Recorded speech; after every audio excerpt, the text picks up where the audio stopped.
I just want to point something out, though. If you look at how the party establishment is reacting to Sanders right now, it's all hands off. I mean, the media is reporting this as though it's some sort of enlightened epiphany of libertarian agency or something.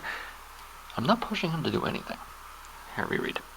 The implication is that they'll give him space to work it out on his own, but I think you need to take these people more literally. What they're literally stating is that what they really want is for him to just shut up and disappear. To not do anything. They don't want him at rallies. They don't want him out getting out the vote.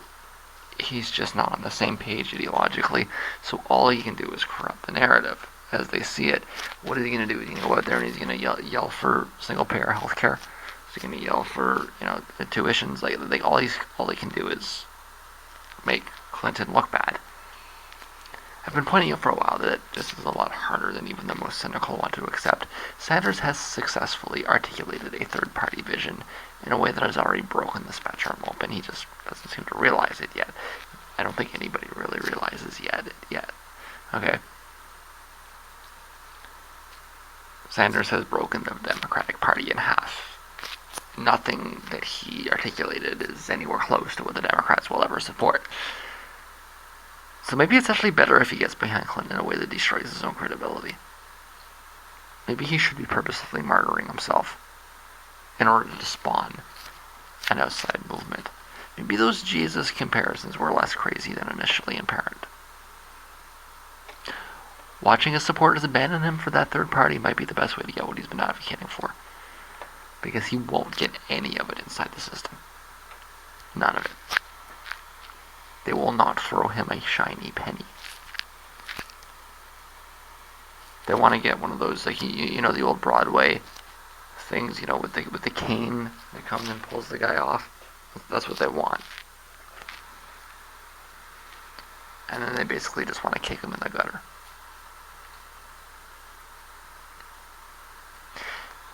In fact, a lot of the articles are talking about how he'll get more done in the Senate. You know what you can expect from the Democrats? Rather than supporting his bills and working with him, they're going to run a candidate against him. Okay? They're going to primary him, which is probably something they've been wanting to do for 20 years. But because he's been running as an independent, they can finally get rid of him.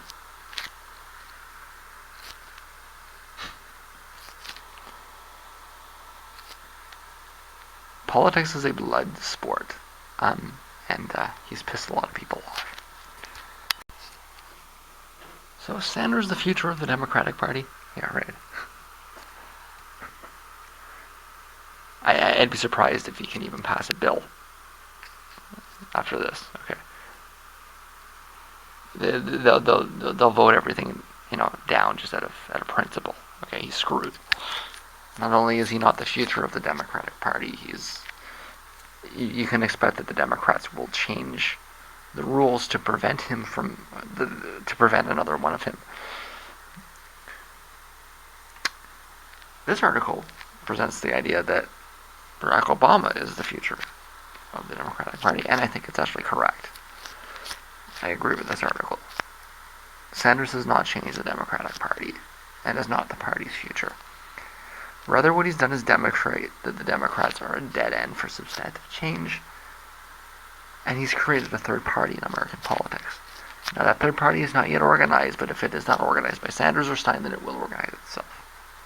So no. Sanders supporters, wake up. He is not the future of the Democratic Party.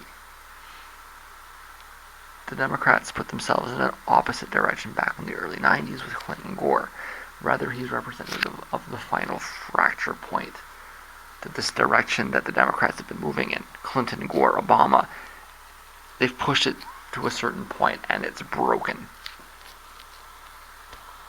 The Democratic Party, as we all know it, will not survive the belligerence of a Hillary Clinton presidency, or likely even the belligerence of a Hillary Clinton candidacy. He's not the future of the Democrats. He's the end of the Democrats, as we know it.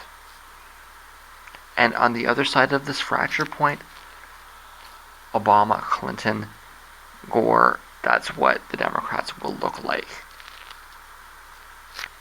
A moderate conservative party that has no space in it for progressive initiatives. Bernie Sanders is the future of another party that is in the process of developing. And that party has no future under the Democratic big tent or the Democratic umbrella. But let's be clear about that. This isn't something that just happened. Okay, the Democratic Party has been fracturing for 20 years. This fracture point probably should have happened 8 years ago. But what happened around Obama was that he wasn't what people thought he was. Okay, people shouldn't have thought he was what they thought he was. And a lot of people never really realized he wasn't what they thought he was. They still haven't, and they probably never will.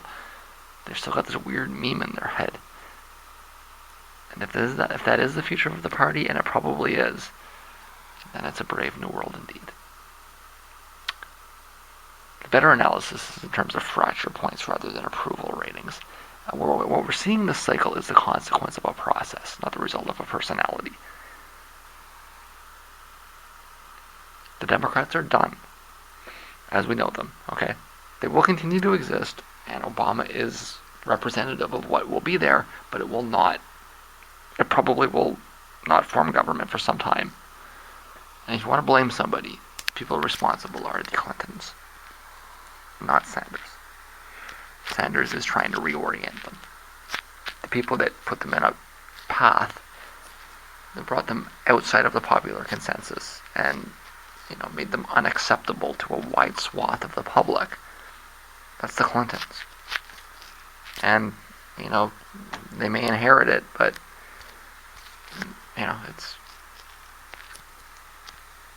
they broke it. In the end, it looks like they bought it too. I'm talking about the lack of scientific education in the media, which is a serious problem.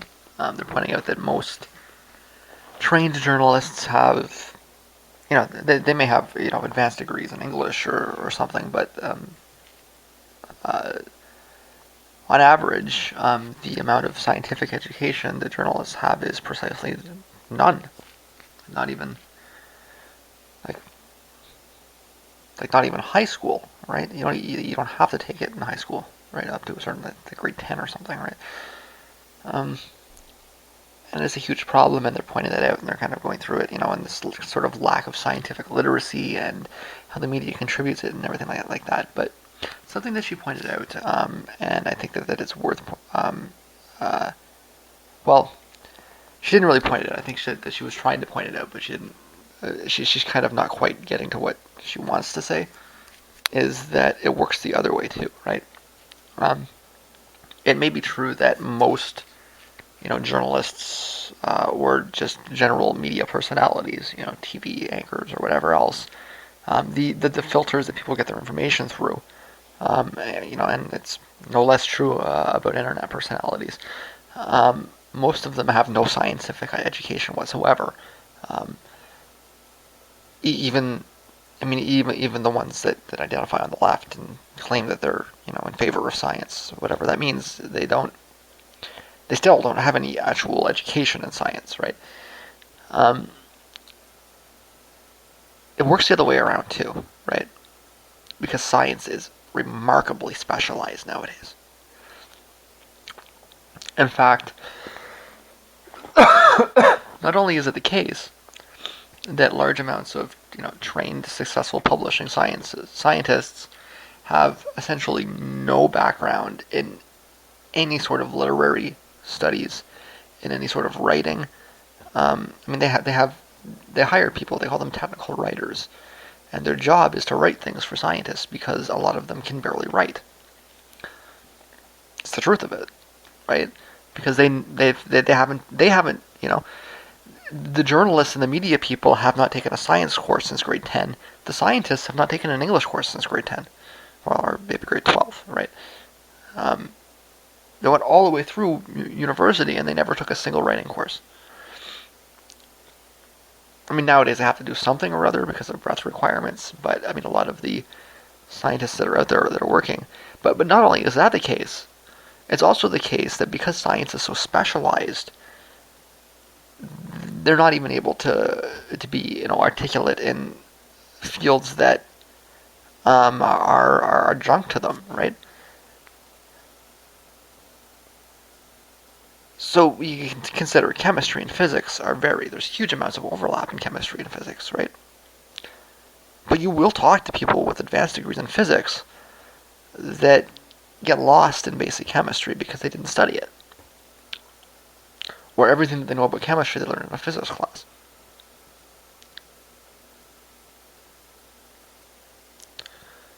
So I mean, I don't. I mean, we can't all know everything, right? I mean, maybe one day we'll be able to download libraries into our brains, but until then, there's just a lot of stuff to learn, and we can't all do this, right? But maybe instead of pushing this idea that I mean, basic scientific literacy is one thing, right? But instead of pushing this idea that we need to all be jacks of all trades, maybe we need to instead realize that we need to defer to experts whenever possible. Um, it's important that we get second opinions and that we're able to understand what they're saying to us and everything, but at the end of the day, we do all rely on the expertise of others. And we have yet another article, how long will Sanders annoy Clinton for? When will Sanders endorse Clinton? This one's from the UK, and it's the same basic, come on, guys. Obama and Clinton had very few policy differences, okay? Stop doing that. Stop saying, I endorsed Obama. You didn't disagree with Obama on anything. You were the same candidate. Clinton and Sanders are so different, it's hard to believe they're running for the same party. In the end, voters may turn out to be less informed than people like me are assuming. I get mad when these crackpot sociology goofs try to argue for identity politics, but it's very hard to see why Sanders supporters would consider it worth their time to vote for somebody that they are systematically opposed to on every single policy position on the table, or so we think. Like I say, voters may turn out to be less informed than I think, but I couldn't imagine them being so uninformed that they'll go out and vote for her. The truth is that Clinton and Trump are closer together than Clinton and Sanders are. I know the media is trying to do this Trump-Sanders thing, it's like, Clinton versus the world. But if you look at policy positions, it's Clinton and Trump are much closer together than Clinton and Sanders are. Sanders lost a three-way race early in his career and never seems to have gotten over the guilt of being responsible for electing a Republican. I don't know what the precise consequences were, but he's still holding on to this. So the circumstances are going to have to be extreme for him to avoid endorsing Clinton. But his supporters are a different story, okay? If it wasn't for that, traumatic experience early in his life, all logic would suggest that he should not endorse her. And it's a different scenario than we've seen in a long time. All of these past metrics, all these old arguments, none of them are applicable. What Stein is going to need is a tipping point. There was a lot of mathematical research that came out about this around the Arab Spring. What was learned was that you need to sway only a small number of people to spur a movement. In fact, that appears to be what happened with Sanders, too. Let's remember, he went from 10 to 45 almost overnight. It wasn't gradual. Okay, it wasn't a process. It was just like we all woke up one day and there was Bernie Sanders, right? And there's a lot of literature out there about this. Stein's team should be reading up on it, because what it suggests is that she doesn't need to go after all of Sanders' supporters, but just enough of them to get that tipping action. Okay? I guess I gathered that you're looking at about 5 to 7% or so. 5 to 10%, let's say, of the population that are to the left of Clinton is one of it. If Stein can, tap into that and start polling around 5, 7, 8, 9, 10%, And I mean, it's not a polling. Most people don't read the polls. It's word of mouth, right? It doesn't really matter what the polls say. It matters what people say when they talk to each other, right? And if she can start getting that momentum just a little bit, we could see that happen. We could see just that tipping point hit, and then boom, right? We've got the feedback cycle. We wake up one day and the Greens are running at 30%. And then, you don't get that back in the tube, right? That's what, you kind of gotta hope actually happens. The dynamics here are such that I really don't think it's not clear what's going to happen exactly, but I do think it's obvious that Stein is going to be a force here. We'll find out, but I don't. Like I say, at the minimum, there's that 4 or 5%. The tactic may have been try to get the 4 or 5% in the Democratic Party, but maybe they did pull them into the Democratic Party, but now none of the reasons that they signed up are valid anymore. So you may have awakened people, but you've awakened them to their disenfranchisement, right? And if they are going to be involved, it's going to be one of these other parties, right? And I mean, the Greens are the biggest, third party on the left that's out there. So I don't see how this turns out any other way. And if you're in the UK, that should be obvious to you, because you see that two parties are not enough for a spectrum in most democratic countries. Now we got a video here, Clinton mentioning that she's not going to adopt a single position Sanders has come up with. It's not surprising, okay? She's stuck in the 80s. She thinks that she wins by winning Reagan Democrats, which means running against her own party, or what used to be her own party anyways. It's completely predictable. It's tone deaf, but it's predictable, okay? If anything at all, what you're going to hear from her is the primaries prove that the Democratic Party is not leftist and America has left socialism in the 40s or something. It's like she's living in a Reaganomic reality where she's fighting against, a popular movement to move the country to the right and have less government and all these kinds of things, right? The fact that she just almost lost to a socialist,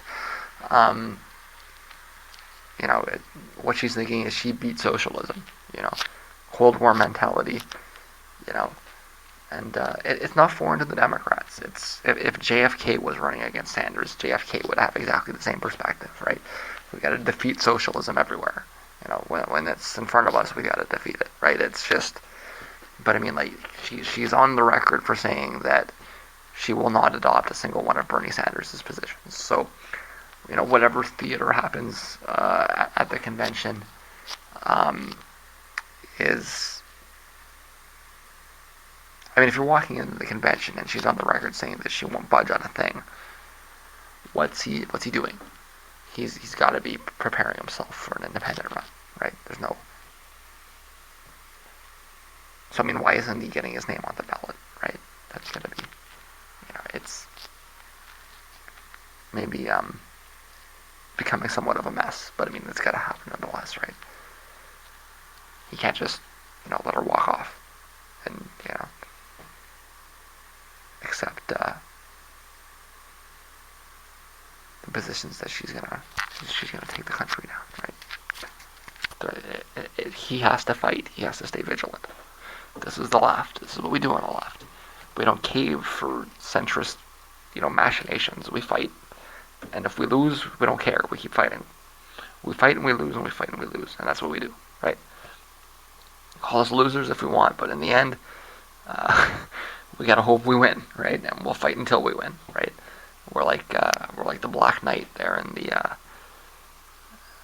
Monty Python, and we don't care, what we gain nothing from supporting her. We know that, certain losses of no real dissuasion, right?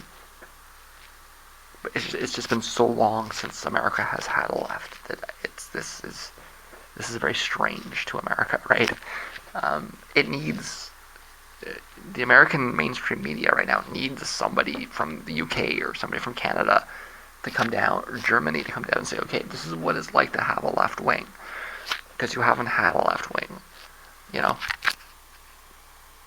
Nobody alive today remembers what it's like to live in a country with a left wing. But that's what's happening here is a left is being constructed, right? And it's a slow motion process, but it's happening, right? So it's